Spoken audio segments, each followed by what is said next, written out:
윤석열 대통령 재판받고 있는데요. 오전 재판 소식 전하겠습니다. 오전에 윤 대통령은 42분 발언을 했습니다. 문정부의 잘못을 집중적으로 공격했습니다. 오전 재판을 마치고 사저로 가셨는데요. 2시 15분부터 오후 재판이 시작이 됐습니다. 그러니까 오전 재판 마치고 사저로 가서 점심 드시고 오후 재판하고 집이 가깝기 때문에 그것이 얼마든지 가능한 거죠. 내란 혐의 첫 공판이 열렸는데요. 재판부 들어서자 윤 대통령이 가볍게 말이죠, 60도 정도로 지금 인사를 했습니다. 그리고 오늘 42분간 공소사실에 대한 의견을 직접 밝혔습니다.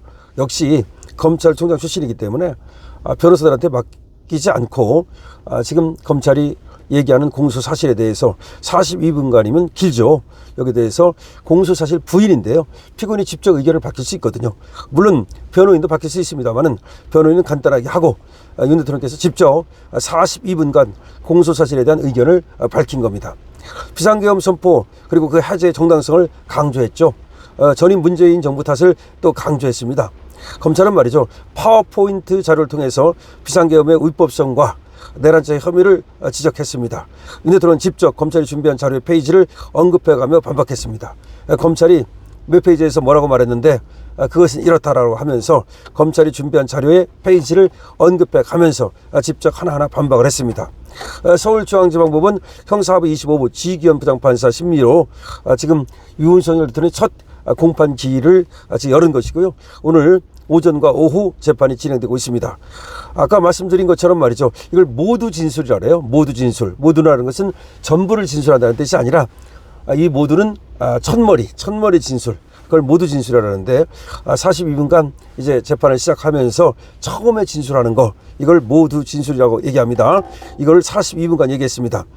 그러면서 전두환 노태우 내란 공소장 언급부터 문정부 탓까지 모두 했습니다.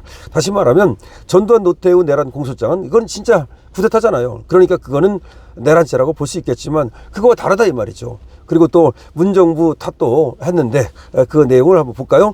윤 대통령은 말이죠, 직접 모두 진술에 나서며, 여기서 모두라는 것은 all의 의미가 아니에요. 그러니까 처음에 얘기하는 거, 이걸 모두 진술이라래요. 그러니까 공판이 시작될 때 처음 얘기하는 거, 그러면서 검찰의 공소장부터 지적을 했습니다.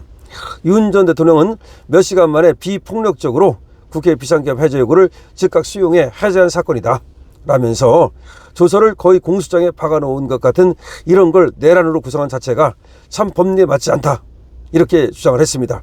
법리에 맞지 않다. 그러니까 자기들이 수사한 조서를 공소장에 갖다 복사해버린 것처럼 박아놓은 거야. 이게 무슨 내란이냐 이 말이지. 그러니까 조서를 갖다가 공소장에 그대로 박아서 놓고서 이게 내란이다. 그게 내란이에요? 그걸 법리적으로 구성해야 될 거 아닙니까? 원래 제가 되기 위해서는 구성요건, 해당성, 그 다음에 위법성, 그 다음에 책임, 이 세 가지가 다 있어야만, 그래야만 이게 내란이 되는 거예요. 그래야만 죄가 되는 거예요. 그런데 지금 말이죠, 그냥 조서를 그대로 갖다 놓고 나서 이것이 내란이다, 이렇게 얘기를 하는 검찰의 주장은 법리에 맞지 않다라고 얘기를 하고 있는 겁니다.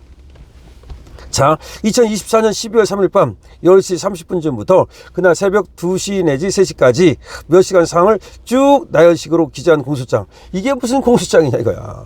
아니 2024년 12월 3일 밤 10시 30분 전부터 새벽 2, 3시까지 그 상을 쭉 나열한 공소장. 이게 무슨 공소장이냐. 비상계엄 공소장과 전두환 노태우 전 대통령 내란 사건을 비교를 했습니다. 전두환 노태우 전 대통령의 그 공소장은 그야말로 왜 그것이 내란인지를 하나하나 짚어가지고 말이죠, 소요 사태라든가 폭동이라든가 또 국가 지금 전복의 목적이라든가 국헌 문란, 그런 것들이 다 들어있기 때문에 그것이 그야말로 쿠데타라고 그러고 내란죄가 되는 거죠. 근데 지금 윤석열 대통령의 계엄에 대해서는 그냥 계엄이 이렇게 발령돼가지고 이렇게 됐다, 그걸 쭉 그냥 써놓은 거야. 그리고 그게 내란죄라. 그걸 지금 지적하고 있는 겁니다. 윤 전 대통령은 저도 과거에 여러 사건을 하면서, 그렇죠, 내가 검찰총장까지 할 때 여러 사건을 하지 않았습니까? 12.12 5.18 내란 사건의 공소장과 판결문을 분석했다면서 12.12부터 전국 안전계획을 토대로 5.18과 8월까지 장기간에 걸친 소위 내란 사건에 대해서도 공소장이 그렇게 길지 않다. 아니 12.12부터 5.18, 8월 이렇게 장기간 8달 아닙니까? 그런데도 공소장이 길지 않은데 왜 길지 않습니까? 원래 길게 쓸 필요가 뭐가 있어요. 그것이 진짜 죄가 되면 짧게 쓰면 되는 거죠. 죄가 안 되니까 길게 쓰는 거야. 길게 쓰는 놈은 공부 못하는 놈이야. 쉽게 말하면 말이 안 되는 얘기를 하려니까 길게 쓸 수밖에 없는 거야. 그러니까 자기가 윤 대통령이 과거에 12.12 5.18 내란 사건에 공소장과 판결문을 내가 봤다. 그런데 그때 공소장은 그렇게 길지가 않다. 그런데 이번 공소장은 그냥 시간 순서로 계엄이 발령되고 나서 계엄이 해제될 때까지 그걸 갖다가 쭉 그냥 갖다 놓고 나서는 이게 내란이다. 이게 말이 되느냐라고 지적하고 있는 겁니다. 아마 이 얘기를 듣고서 검찰이 쥐구멍이라도 찾고 싶지 않았을까라는 생각이 듭니다. 현재 탄핵 심판 과정에서도 일방적으로 수사기관 조사를 받으면서 진술한 게 많이 탄핵당하고 실체가 밝혀졌는데, 그렇죠? 그게 공소장에 전혀 반영되지 않았다. 다 현재 지금 재판 과정에서 쟤들이 얘기한 것이 다 깨지지 않았느냐. 그런데 그게 공소장에 전혀 반영이 안 됐다. 저게 겁먹을 사람들이 수사기관 유도에 따라 진술한 부분들이 검증 없이 많이 반영됐다.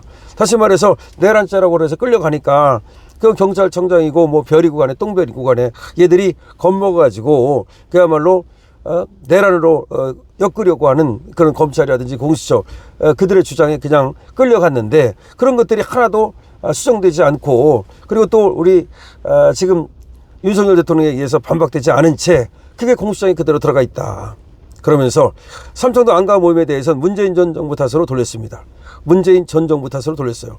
윤 전 대통령은 말이죠, 내란 구성은 말이 안 되고 지난 문재인 정부 시절 방첩사령부가 베테랑 수사관을 쫓아내고 전체 정부 수사 역량을 2분의 1로 감축하니 우리 군사 방산 정부 유출이 굉장히 취약한 상태가 돼서 대통령 취임하면서부터 방첩사 보강을 긴급 지시했다.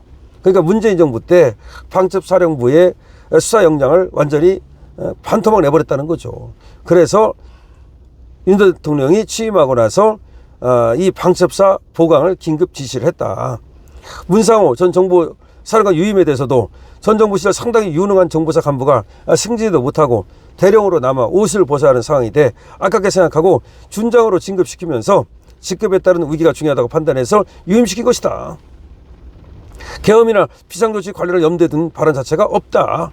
이렇게 얘기를 했습니다. 계엄 준비를 위해서 김용현 전 국방부 장관을 임명했다는 점도 부인을 했습니다.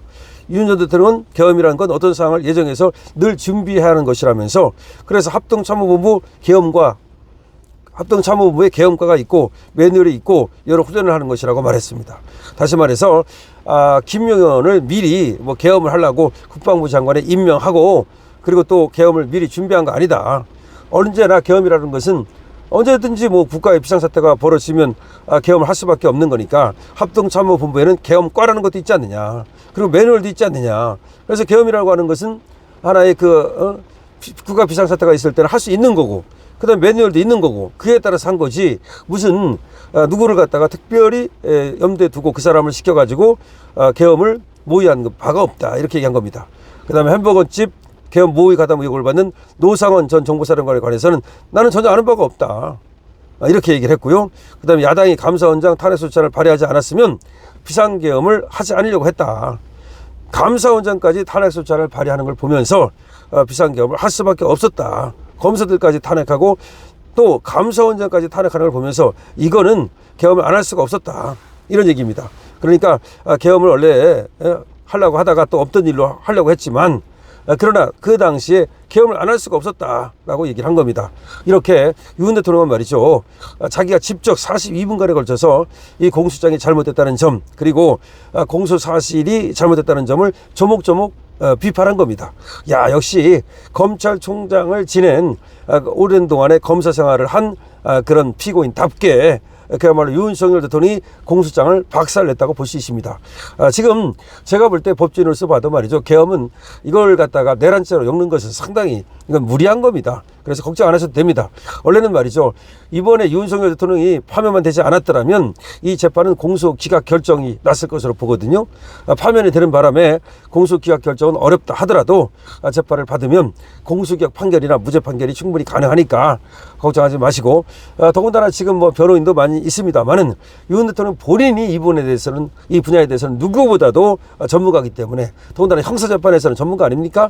그래서 본인이 또 42분간 하나하나 또 얘기를 한 거고, 또 본인이 누구보다 잘 알고 있고, 그래서 무죄가 나오는 것은 시간 문제다라고 말할 수 있고요. 오늘 재판을 좀 오전 재판을 정리를 하면 42분간 공소장을 조져버렸다.